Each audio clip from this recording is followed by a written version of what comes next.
Hello viewers, I'm SB and welcome back to Taiji, where I believe I have found all of the terrain hints for the remaining 6 puzzles here. Some of them I'm quite confident that I can work the puzzle out from what we've got, some of them maybe less so. You'll see here. So once I got the general vibe of these, which is that you need to go to specifically, it's not just like look around anywhere on the island, it's specifically go to the area where you learn the symbol and look for terrain or sort of like larger scale things that suggest the mechanics of the area. It actually wasn't that hard to find most of these. I'm gonna tab out here and activate some images. So this first one, the diamonds one, in the diamonds area, I realized there actually are these perfectly diamond-shaped caution signs, right? However, looking at this, you might notice right away. So first of all, the puzzle is 7 by 5, and if you look at the X's, where the X's are in the grids, like this is actually made into, or 7 by 6 by 5, whatever, it's 6 by 5. Sorry. This is totally made into a 6 by 5 grid by the X's, so we have good positioning on everything. I'm assuming that the diamonds belong in the space that they're that the pole holding them up is attached to. So like the blue and purple ones at the top are supposed to be in those top X spaces. However, if you look at this for a second, you'll probably notice immediately there's a problem in that there is only a single yellow sign. There's an odd number of yellow signs. So I spent some time looking around. There's all these buildings sort of scattered around this thing. And I thought maybe I needed to somehow include one of those. But actually, what it is if you go out and around to the other side of this, to the area that is to the south of this, up on a cliff, there are 3 more yellow caution signs posted. And from there, you can overlook this. And they, because of the perspective, they superimpose themselves over particular spaces. So I just went ahead and took the images and cut them together to drop these in the spaces they're supposed to be in. And I think this is it. I looked around for quite a while, and these are the only diamondy objects I saw in that area. So I think this is the deal. We have a purple here and a purple there, a teal here and a teal there, and then 3 yellow signs in this third from the bottom row, 1 yellow sign in the actual bottom. And that seems pretty solvable to me, right? Like, isn't this a valid solution in that case? Because this shape contains a pair of... It is not. Why not?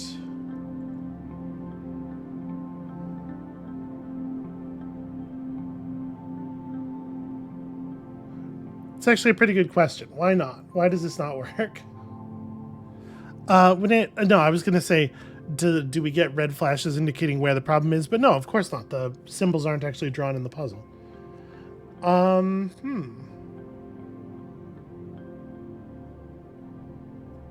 Why would this not be the solution? Because it looks valid, right? This big central internal shape just contains those 3 spaces contain a pair of yellows. And then this is the purples and the other yellows.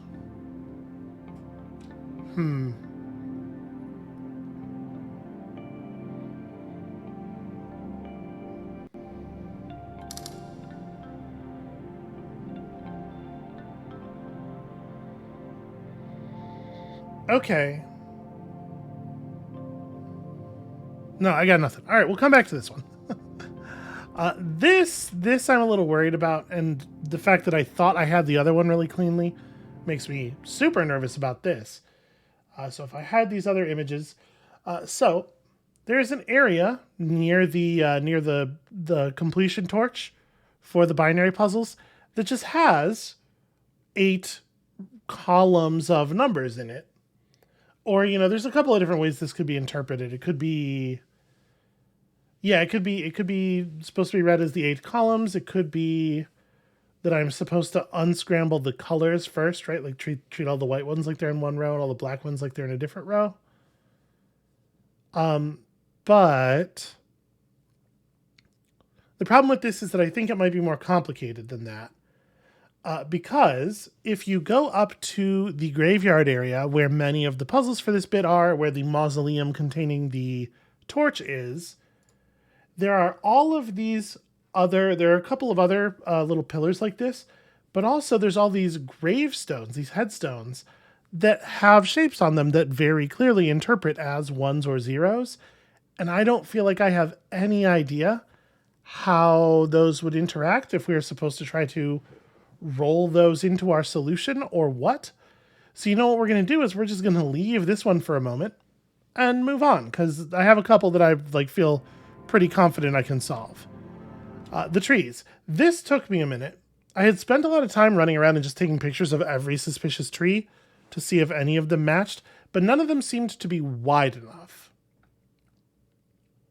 However, once I solved the couple of puzzles that we got in the last episode, and it became clear that I should be looking specifically in the area where the tree puzzles are, it did jump out at me fairly quickly.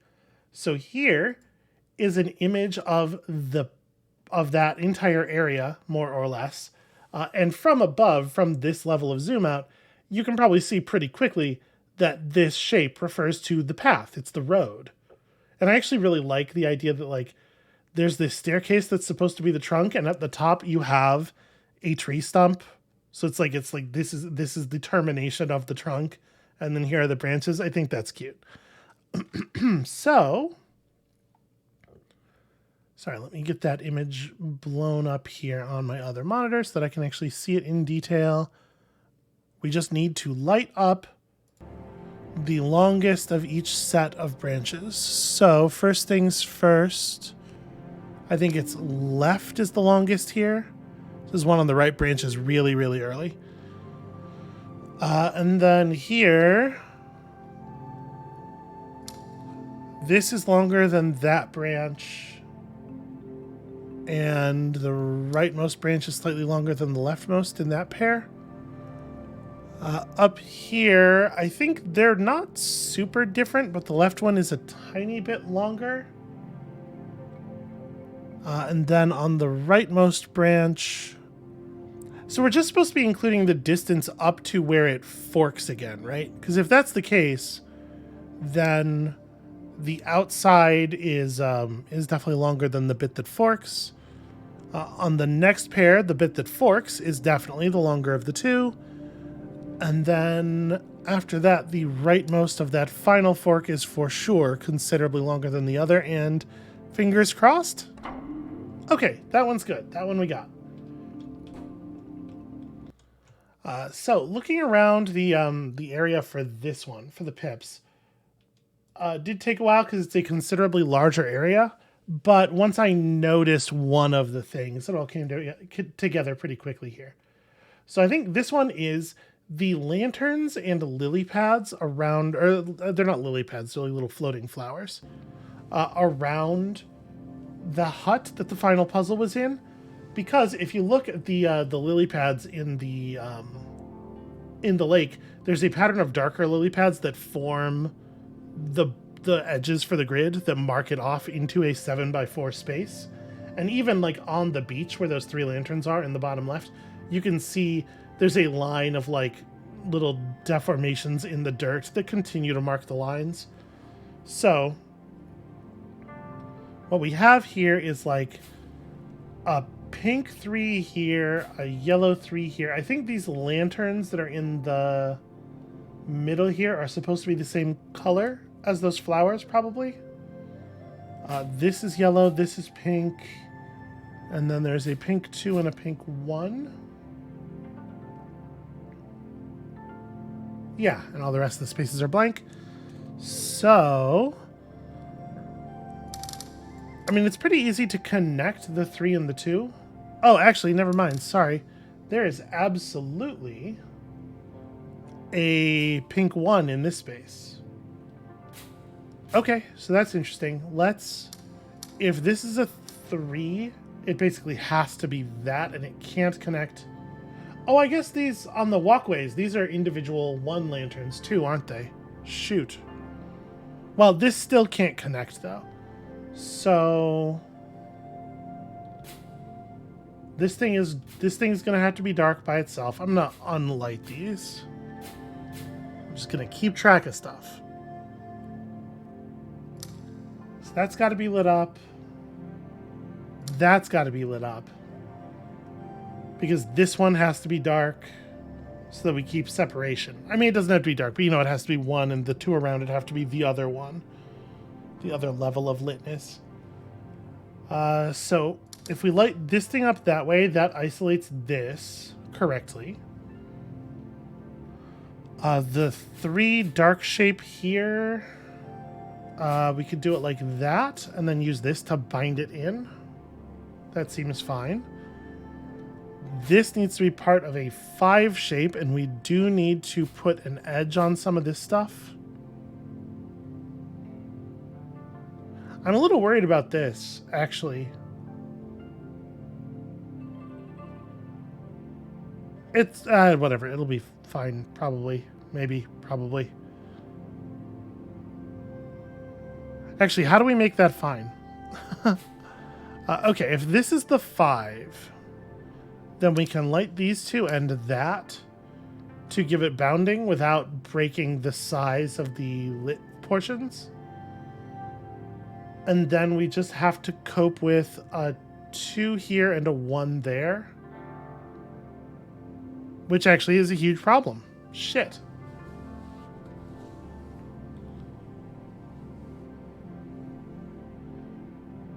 How do we do that without... Yeah, no, that's actually... Oh, never mind. Sorry. This 1 can just be unlit. That's a 2 that's unlit. So, okay, hold on. Let's double check. So we got the 3 lanterns in the bottom corner.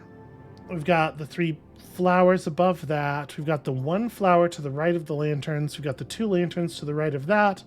The 1 flower to the right of that. The 2 flowers above that. And the 5 shape, because that should be second row from the top, middle column. I think this is a real answer. Yeah. Okay, cool. All right, this one took some doing. I did not... I figured out part of this one very, very quickly, and then it took me a while to twig to where the rest of it was. So it's got this unusual shape, right? There's a 2x3 above a 3x6. It seemed pretty obvious to me early on that 2x3 was the beds of 4 groups of flowers that we see above that door where the pedestals had to have the platforms in the correct configuration around them to open it. That's pretty straightforward. You'll see that in the top left of this image. But that left an awful lot of space to figure out still. This is my hypothesis. So I've kind of cut the area together sort of clumsily here. There are the 9, the 3x3 below it could refer to the symbols that are on the monitors here when you... This is a little tricky because these are variable, right? I'm guessing that they want these to be in the solved position, in the position that does open this door. So we're using the symbols that are on them when they're in the solved position, fingers crossed. And then there are 6 more puzzle panels over here, which is not enough to fill all the space. However, there is this extremely conspicuous... the lattice work itself below that is not conspicuous, but the bit where there are 2 yellow lines and 2 magenta lines is pretty conspicuous. So my theory is that we are supposed to treat these screens as spaces that have the thing that's in the center of them, in them. And then this is the lattice work is a 1x3 row that just has a 2 yellow petal symbol in the middle, right? That seems to be what that is suggesting. The other 2 spaces are empty. And then for these ones up here, what I want to try is treating them as though they just have the symbol that is in the middle tile, so that they're congruent with the screens on the pedestals. If that doesn't work, there's an awful lot of permutations of symbols that we could try within those things. But so, to collapse those down into a thing that actually looks like the puzzle that we can try to work with, this is what it should be, I think. And hopefully it makes sense here. Well, I did not move that correctly. This one. Yeah, hopefully that makes sense. Like, obviously you can see how these things correspond. The things at the top here. Some of the flower beds in this thing at the top are in kind of like unusual positions. Like the one on the left side in the second row has 2 yellow petals, but they're not presented as being in the same positions that the 2 yellow petals in the 2 symbol usually are. I'm hoping that the orientation of those doesn't matter. I'm assuming the orientation of those doesn't matter because it has never been the case that the orientation of the petals mattered before. When it is 2 yellow petals on the left and 2 purple petals on the right, sometimes that has meant the 2 things directly across from each other are lit. Sometimes it means 2 that are sort of like clockwise adjacent. So we're just going to read that as any 2 yellow, any 2 purple. But this is like an actual puzzle. This, I think, is actually still going to be difficult, even though we now have an idea what it refers to. So let's see if we can actually work this out. I'm not really sure where to start, I guess. Okay, let's start here. If this one's dark, then all the ones around it have to be lit. We just pick a level of litness for each thing to represent and we go with it, right? Does that give me anything? Not really, because these 2 don't have symbols in them. They can be anything. So that is not really resolved.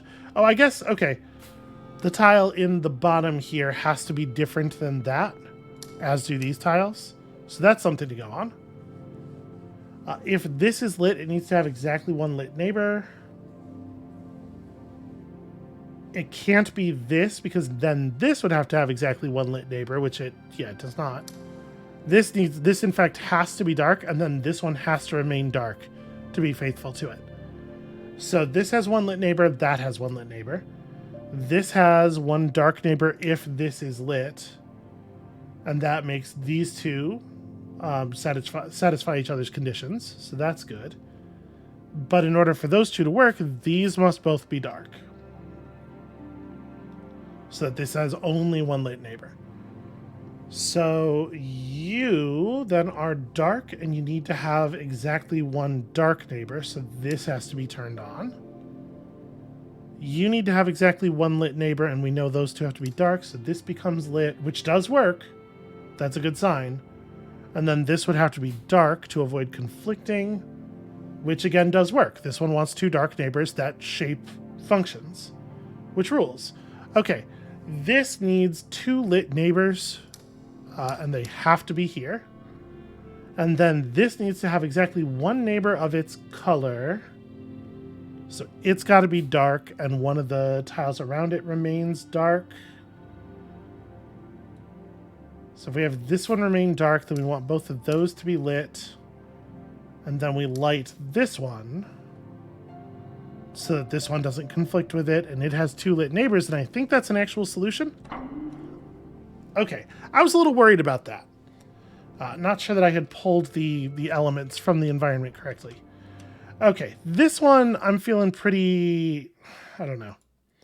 So there is that area that is below the bluffs where the mazes are that has a really strangely drawn pathway, right?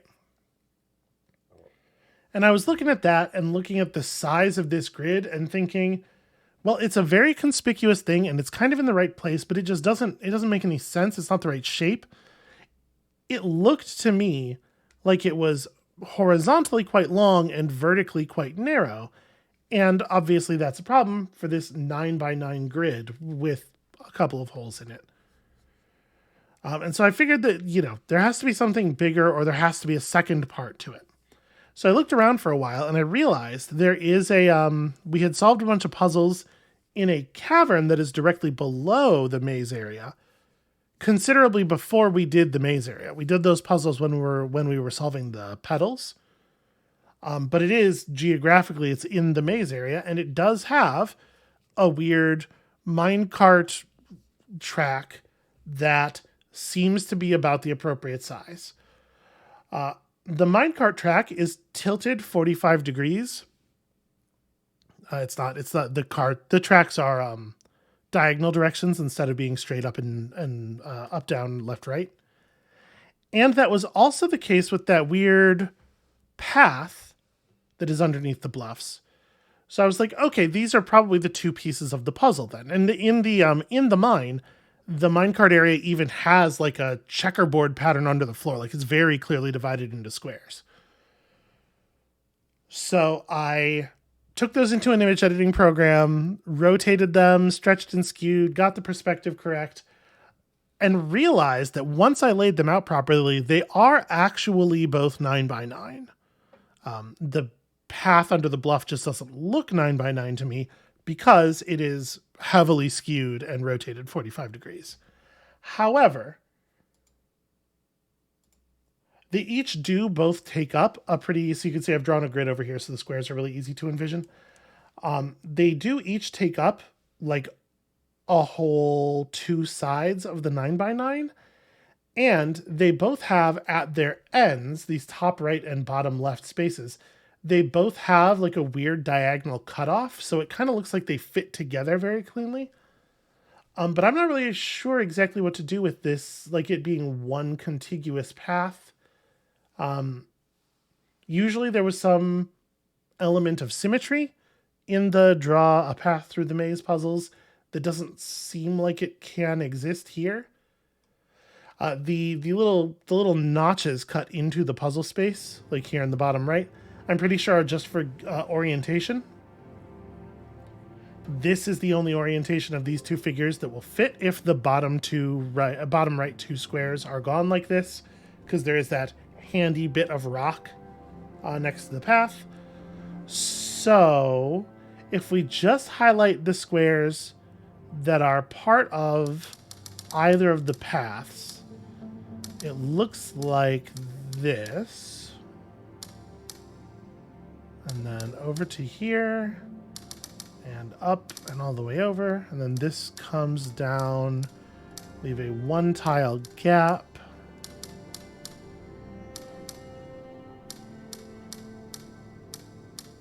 Now, if this doesn't work, I have some concerns. Obviously, there are some squares where there's like visual obstruction, and I don't know if we're supposed to include those. There's the bit where the screen from a puzzle obscures this upper corner. There's also that sheet of corrugated metal that's over one of these blocks. So even if this doesn't work, there's still a couple of things we need to try before we know that I missed something or whatever. Never mind. That's totally good. That was fully it. They could have made that a little clearer. It does seem like you're probably going to have to like exclude the tile that the metal piece is laid over or something. And it didn't really have the feel of the maze puzzles because we didn't have to walk it. It seems like kind of a loose connection, but okay, fine.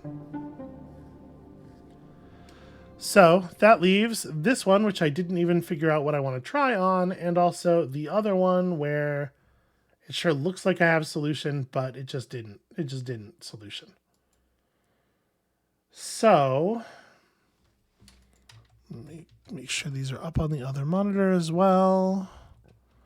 I really don't know what to make of the graveyard area because those ones and zeros are not used anywhere else. They don't map to the pillars, do they? No, not directly, not in an obvious way. But like it's curious because it's columns, it's rows of 8, right? Like these do break down into the columns pretty cleanly. Obviously, up at the top there, you have 2 rows of 8. Down at the bottom, it's split into 3, 2, 3 instead of 4, 4, but that's still a row of 8. And then below that, there is another row of that sort of semi-raised bit on the lower right. Has a row of 8 tombstones. There are 8 tombstones in total on the lowest level, although they're spread out a lot more. And then there's still that 4x2 block of binary in the middle that looks like monuments. I don't really know. For this first bit, I'm going to try to ignore all that. We're going to turn off the graveyard image. Just going to focus on this other bit. Now, my guess is in each column, one of these is supposed to be backwards, but we don't know which one. So, for the moment, Let's just treat them all as forwards. Let's say the 8 characters in this left column here refer to this block. It gets switched once. Well, no, because it wouldn't be that simple though, right? These would be... How would these work? If it was the simplest possible thing, and we just interpret them as how many times do you switch it? Well, I guess actually, you could read this as switch it once for each one, which is how the things worked in the past. Or you could say switch it a number of times equal to what this string of zeros and ones would mean in binary, like reading the second column from the top. You could see 3 ones and as such flip it 3 times. Or you could read that as 1 plus 8 plus 16. So an odd number of times. Is it always going to work out like that? Is an odd number of ones always going to represent an odd total number? No, it will only represent an odd total number if the bottom character is a 1. If it is supposed to be binary. In any case, this one is flip it an even number of times. Sorry, or flip it an odd number of times, as is this one. Here, odd number, odd number. Okay, well, they might all be odd numbers. In fact, they are. I bet that's not correct. Okay. Odd number, even number. If we're adding them up as binary, just from bottom to top, as a left to right read. So this one's an even number. I guess this one's an even number under that system as well. The only odd numbers are going to be ones that have 1 in the final place. So that would just be this. But my guess is we're supposed to interpret this. We're supposed to rearrange these mentally so that all of the white columns are in one row and all the black columns are in a different row. It's just a guess. Ugh, I do not feel like I have this at all, actually. And there is still the matter of the tombstones. What I might want to do is go away and like break down a bunch of these sequences and just write out what the right answers would be under certain interpretations so that we can sort of just like rapid fire a bunch of solutions. Because I don't think we're going to get any more information beyond like what is yielded by a guess and check. The puzzle is not going to explain itself to us at this point, I don't think. So yeah, I might need a little bit more time with this one off camera. The next episode, the final episode, it's going to end up being pretty small. Okay, one last concern. If I do think I'm stepping away from this, we don't actually need to figure this out right now. But like, hey, diamonds, what the heck? What's going on with diamonds? Why was that solution bad?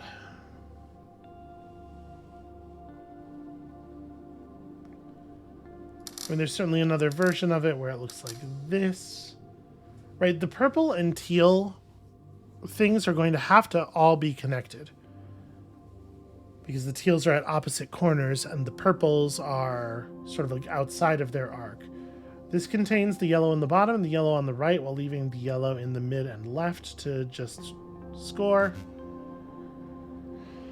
Why? Why no good?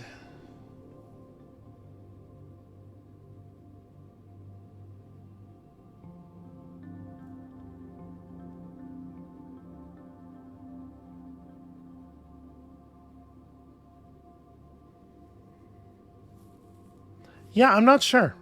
All right. This was very productive. We have a couple of puzzles left. One of them feeling a little bit more insidious and one of them feeling a little bit more baffling. It's a fun combination, a fun sort of spread of issues for later. I think this is where I'll call it for tonight. A little bit more progress and we're very, very close to the end, but it's going to have to wait until next time. And when you come back next time, whenever that is, whenever I feel like I can put a couple more real guesses in on this, perhaps we shall finish the game and then witness the glory of who knows what. I'm kind of hoping that this door inside the mountain will open, but it totally might not. There may be no reward at all. The reward might be the puzzles we did along the way. So I guess brace yourself for that, and we'll see you then.